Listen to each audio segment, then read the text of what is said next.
Hi, I'm James Verdier, and welcome to the American Institute of Biological Sciences BioScience Talks, which is a forum for integrating the life sciences. On the second Wednesday of each month, we discuss the latest bioscience publications. And as a reminder, if you'd like to read more, point your browser to academic.oup.com/bioscience. And before we get into today's show, I wanted to give you a quick preview of an upcoming special episode.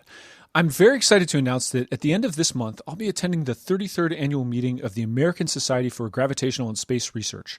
Their mission involves looking at the effects of gravity and also the lack of gravity on physical and biological systems. Their annual meeting brings together the leading researchers in the field, and I'm looking forward to getting the chance to talk to them. So we'll be doing interviews on things like the International Space Station, microbiomes in space, and plant growth on Mars, as well as things like human survival of stratospheric jumps.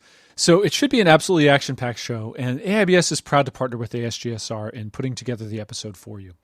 I'll include a link with more information in the show notes, and I hope you'll look forward to it as much as I am. And moving on to today's show, I'm joined by two researchers. They're Dr. Mary Blair, who's with the Center for Biodiversity and Conservation at the American Museum of Natural History in New York, and Dr. Minh Lee, who's a lecturer at Vietnam National University and also a research associate with the American Museum of Natural History. They joined me to talk about wildlife trade, and in particular, a framework that they've developed to allow interdisciplinary teams to bring the wisdom of multiple fields to bear in studying the trade of wild organisms. So without further ado, I'll let them explain, and let's get straight to the interview. Dr. Blair and Dr. Lee, thank you very much for joining me today. Thank you for having us. Yeah, thanks for having us. It's great to be here. Okay, before we dig further into your article, I was hoping you could give us a brief overview of wildlife trade. What do we mean when we say that term, and to what does it refer? Sure, I can start, and Minh can chime in as he sees fit. Wildlife trade, it refers to the trade of animal or plant parts and products or whole animals. It is one of the most profitable illicit trades, internationally speaking. It's the third most profitable behind weapons and drugs trades in the world. Yeah, and I think it's one of the most profitable trade, as Mary said, and it's worth about from 10 to 20 billion US dollars. Wow, that's an enormous amount of money. I was hoping you could tell us a little bit about the current regulatory framework for the management of the wildlife trade. Kind of at what level, international or national, is that generally managed, and in what ways has it been successful or unsuccessful? I think it's it's very tricky, and the things like a government usually, for example, like in Vietnam, we kind of historically we are the export country. We mostly export products from within the countries to neighboring countries like China, and then some further away, Taiwan. And recently we become like hubs for many other products from other countries. And also very over the last 10 years we become like a consuming country as well. So I think it's complicated for the law enforcement and for other agencies to see the evolutions in a short period of time, through so many different steps, and so I think it's very challenging for the government agencies, and also because of a lot of shortage in resources, both in terms of capacity and also in terms of financial capacity as well. Yeah, and if I could add to that, I mean, I think Minh captured this well, but it's an extremely complicated trade. We're talking about any wild animal or plant that is being exploited for human use. There's such a huge diversity of things that could encompass. And people might be using these things for very different reasons in different places, and might be, especially at different scales as well. So, and that's indeed one of the major challenges that we're trying to address in this paper is how do you approach doing research on such a complex system where extremely different drivers of the trade might be going on at the same time in different places and at different scales, spatial scales, for example, at the local scale versus the international scale. And how does that match up with the very different policies and governance activities that are going on at those different scales? Okay, so we've got this sort of multi-scalar problem that has many, many moving parts. And you developed a framework to sort of help people understand that. And I'm wondering if you could just give us a little bit of a clue into how that framework works and how you developed it. So what we've done is adapted Elinor Alstrom's social ecological systems framework specifically to study wildlife trade. So we've highlighted and adapted some of the variables that she mentioned to be especially useful for wildlife trade. And then we've taken it a step further to think about how the framework can be used to iteratively explore variables from different disciplines to come to research questions and hypotheses and question the assumptions that might be made in different disciplines. And maybe I'll talk about that for a minute before I get into the specifics of the framework. So this is really important because as biologists, as natural scientists, we make some assumptions at the outset of our work about, for example, our own objectivity as observers of the natural world. We often make assumptions about transferability. So, for example, that what we observe in one place, whatever relationship that might be, we can transfer to another place under certain assumptions. We often make assumptions about scalability, that what we observe in one place, we can then scale up to a larger spatial extent or area, or across time scales, for example. And especially when we put those assumptions into dialogue with data or questions that might come about through sociocultural anthropology, for example, we are forced to question those assumptions. And so that can be extremely helpful, especially in this case. So to go into our framework, Elinor Alstrom's social ecological systems framework has 4 main components: resource units, resource system, the governance system, and actors. So we've characterized wildlife trade in a similar way. So in a wildlife trade system, you can think of resource units as the traded species in question or their populations, and they could be measured using biological data such as genetic data or our ecological survey data.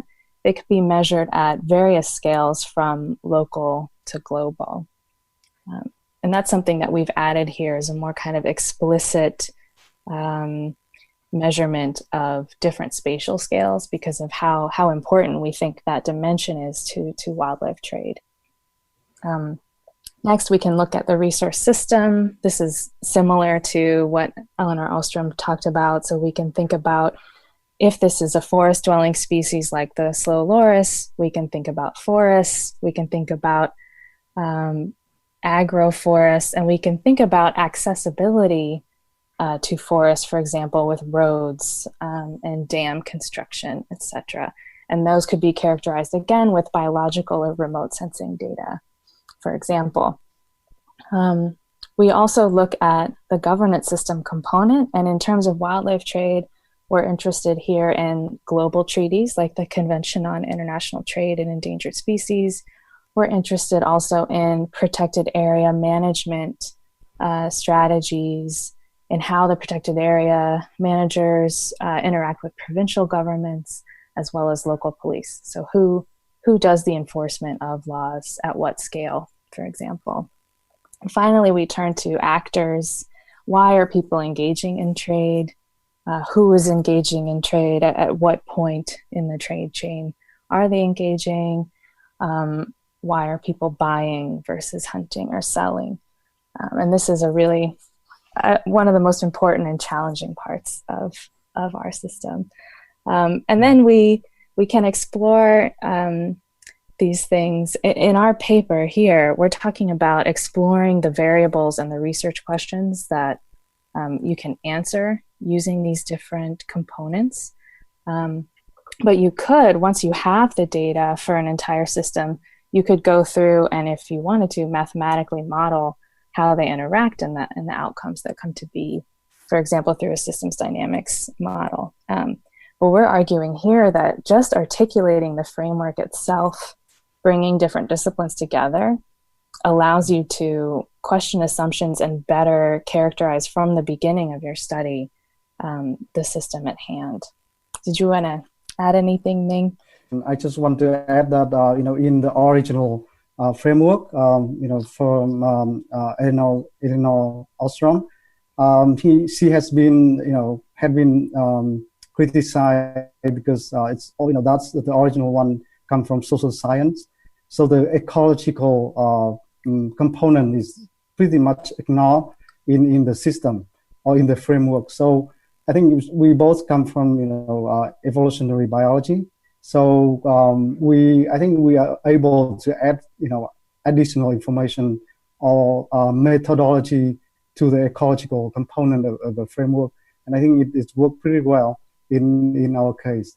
That sounds great. And so it sounds like the value of, taking this sort of iterative approach is that you get to encompass and bring in all of the different disciplines, so that you're not overly reliant or subject to the presuppositions or assumptions of any one. Exactly. And as you can imagine, that's a challenge. And I wouldn't advocate that one person, like a PhD student, should probably not embark on a study and try to effectively get a PhD in all of these different disciplines, right? This is really a framework to implement in a team of interdisciplinary researchers from the beginning. And it takes a special group of people to be able to really interact in this way and go back and forth with open-mindedness and respect for the different disciplines, as you might be able to imagine. Okay, and why don't we then take a moment and look at the ways in which a team like that might work together. So if there's an exemplar species we can use, I know you wrote about the slow loris, that would be great. But kind of how does all that come together? What sort of data are being compiled and used to gain that sort of interdisciplinary view of a species trade? Yeah, if I can just summarize for the slow loris, I think where this really became apparent to us in doing the work. We actually started the project with the slow loris with the intention of clarifying their phylogenetic relationships, molecular phylogeny, and how many species there are. So we started this project from that perspective. And I can add a little bit more detail and then come back to summarize. So the slow lorises are nocturnal primates. There are between 8 and 11 species recognized right now, depending on who you talk to. And they're distributed from Bangladesh through mainland Southeast Asia and into insular Southeast Asia, so in Malaysia and Indonesia. And these animals, there aren't many people who study them. So compared to other primates, they're pretty small. They're nocturnal, so it's harder for people to go out and study them. When we go looking for them, Minh and I were literally out all night, which Minh is used to because he's a herpetologist, but it was a big shift for me. I used to study diurnal monkeys, squirrel monkeys in Costa Rica for my PhD, and so going out all night was a challenge at first, but I grew to really like it. And especially I love finding snakes and spiders and stuff. That's pretty awesome. But anyway, so not many people study them. And it seemed like anytime anyone started going into the genetics or morphology, they were finding new species. So there's definitely undescribed diversity in this clade. So we went into a study of slow lorises in Vietnam to clarify if there is additional genetic or evolutionary genetic lineages in this group, as would be consistent with a lot of other vertebrates in Vietnam that have different species in the northern, central, and southern parts of Vietnam, which relates to well-known zoogeographic barriers and climatic gradients. So we went into that with that in mind. And as Minh mentioned, we ended up by using museum specimens and a wide range of genetic samples from our field work across the country with this amazing reference database that could pinpoint the origin of slow lorises that were confiscated in trade. So from that database, we easily found several animals that were confiscated in the north that originated from southern Vietnam. We got funding from the National Science Foundation, and then Minh got complementary funding from USAID, the Peer Science Program, to expand our work to include a more interdisciplinary aspect. So starting to do semi-structured questionnaires with people to understand their motivations to engage in trade, as well as ethnographic in-depth interviews with key informants, so people that directly work in trade. And this took place over several years. As you can imagine, it takes a long time to gain trust, especially for the informant interviews. So we had what we thought was a clear picture from the genetic information that there was a northward trade from South to North Vietnam, which then probably went into China and other places from there. And this is consistent with what people have found for trade of other species. But once we started analyzing the interview data, a lot of people were talking about trade from central Vietnam to the south, and then out to other places in the south as well, other countries like Taiwan, for example.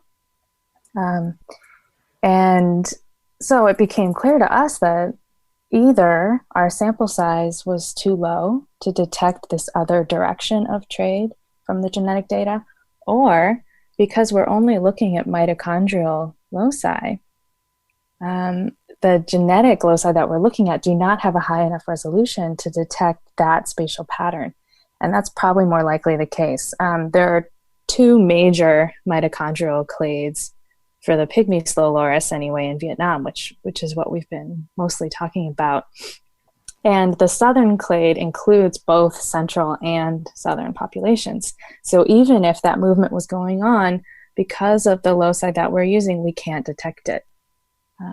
So maybe if we had thousands of SNPs or nuclear introds or microsatellites, we would be able to better tell them apart. And indeed, we hope to move in that direction with this research in the future. But right now, if we combine data from these disciplines together, we can get a fuller and more nuanced picture of what's going on. And if we had, for example, given advice to practitioners on the ground to really focus on the trade northward, we would have effectively given them bad advice because they would have missed this entirely different direction of trade that was going on. So this is a case in which, the evidence from one field, if not coupled with the evidence from another, would have been insufficient and could have led to bad advice to practitioners or regulators? Right. I'm curious about sort of the end game of this research. You talked about informing practitioners, but is the ultimate end of a research team that's kind of working on wildlife trade to pass that information along to those who are enforcing regulations, or is it to just gain a wealth of knowledge about the way that specific species are traded? Sort of, what's the final product of that sort of research? Great question. I think Minh does a lot of work with the Vietnam government as well, so I think he can talk a lot more about the database, maybe. Just a suggestion, but I'll start briefly. So, our museum, the American Museum of Natural History, has been working in Vietnam since 1995 and since that time, even though we've been focusing on scientific research, mostly multi-taxon biotic inventories, we've always done that research with the aim of supporting conservation activities and actions on the ground. So in the 90s and early 2000s, we were providing biotic inventory information to help establish protected areas.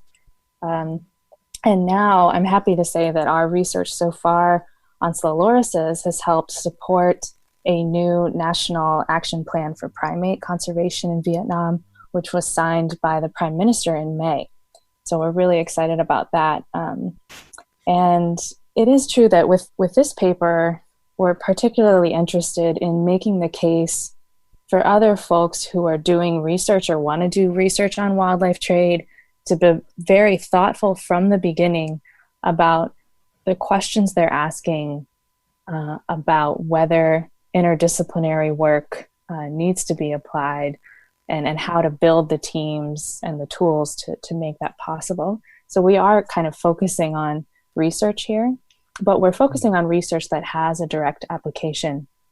And indeed, our research can help to target hotspots for enforcement, and it can help really think about where the gaps are right now. So, for example, most enforcement right now happens at local scales, at protected area locations, for example. It happens at the source. But a lot of our research suggests that really the leverage points might be in more urban areas where, and even at international scales where, for example, the slow loris is being sold in Japan, Russia, and the UK for tens of thousands of dollars as an exotic pet. And that level of demand and that pressure might be more of an important focus point than some of the lower hanging fruit at other scales. Minh, do you want to talk about the database, which is very exciting? So I think as Mary mentioned, this paper is more like a recommendation for future research rather than really prescribe a sort of measure for law enforcement officers. But we do have some like a product that can be used for law enforcement, which is our database, our proposed database for DNA barcoding, and that database that we propose is as I mentioned earlier, if you have enough samples from different localities, from different populations, geographic population of certain like endangered species or heavily traded species, you can really target like for example, like a population that under really heavy harvesting activities, hotspot of activities of trade, and then you can target those population and really provide a higher level of protections for those populations, which is I think it's a pretty good for law enforcement officers to prioritize their resources.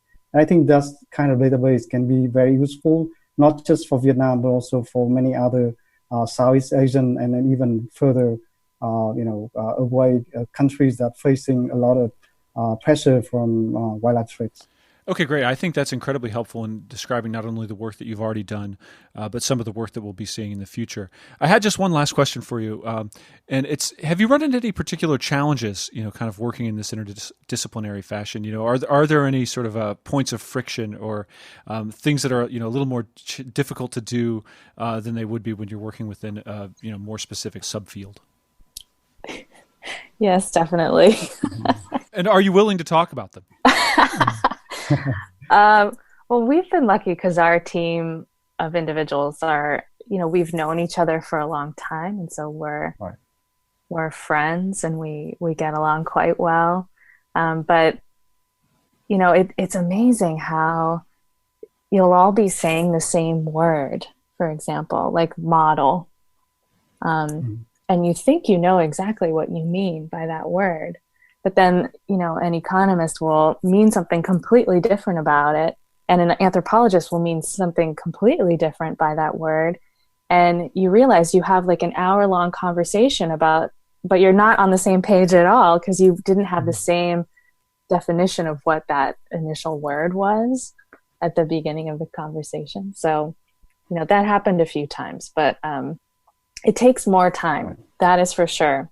It takes more time, it takes more engagement, and it takes, deep, open-minded conversations and self-reflection to make this kind of work possible. But it seems to be more and more common as it becomes more apparent now in the Anthropocene, right? That we as humans cannot be so easily separated from quote unquote nature and the natural resource problems around us. And we need to start doing more of research that solidly includes us as a component and our behavior as a component in the work. And to not do so is doing us a disservice, I think. Yeah, and then, I think I absolutely agree with Mary, and I think we're lucky that we have like people that we know for a long time and open-minded. But I imagine that there's a lot of people that not like us, and they maybe more selfish in their way of looking at different problems, more like territorial and things like that. Could be not very efficient working in a team. And I also think that, this kind of work would be like, or similar, which is not talking about our work, but, similar work should be like more common in the future, because to tackle, global change and, complex problem like climate change or wildlife trade, the things that, involve so much, things around us and need really like an interdisciplinary approach. I think people should work more with each other and then sharing more with each other to in order to be successful. Yeah, I just want to credit my undergraduate liberal arts education, I think, with even though I majored in biology, I remember one of our labs in developmental biology class with Scott Gilbert, who literally wrote the textbook. He, instead of lab one day, he had us read a series of papers and talk about the power of metaphor in science, and how, for example, with the fertilization of egg and sperm and the study of that, there was a common metaphor used for sperm that there was a sperm arms race, and the sperms were all competing to see who would fertilize the egg. And the overuse of those metaphors guided the research questions that were asked by the scientists. And it wasn't until a woman, PhD in the 70s or 80s, even thought to ask the question about the damsel in distress in this metaphor, the egg. And what is the egg doing? Is the egg just sitting there waiting to be fertilized? No, the egg is actively putting out compounds to filter and choose the sperm that will be chosen for fertilization. So that's an example that my professor really wanted to impart to us as students about the quote unquote objectivity of the questions that we ask and how we as scientists are informed by broader society. And so I think I've always wanted to think in an interdisciplinary way like this, since that experience and even before. And so it came very naturally to me. But it's true, as Minh said, that's not the case for some natural scientists, especially, and some social scientists, I'm sure. So it takes work to find the right people in a team. And there's more and more being written about this. We're not the only ones talking about these challenges and how important they are to our fields as a broader whole. So that sounds like a very strong case for incorporating as many frames of reference as you possibly can. Thank you very much, Dr. Blair and Dr. Lee, for joining me today. Thank you. Thank you so much.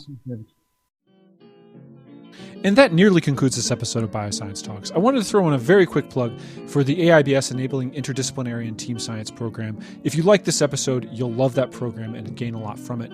Go to aibs.org and scroll down to the events section to learn more. And now that does conclude this episode of BioScience Talks. And just a reminder, the journal BioScience is published by Oxford University Press on behalf of the American Institute of Biological Sciences and is made possible by the support of our members and donors. Thank you, and talk to you next time.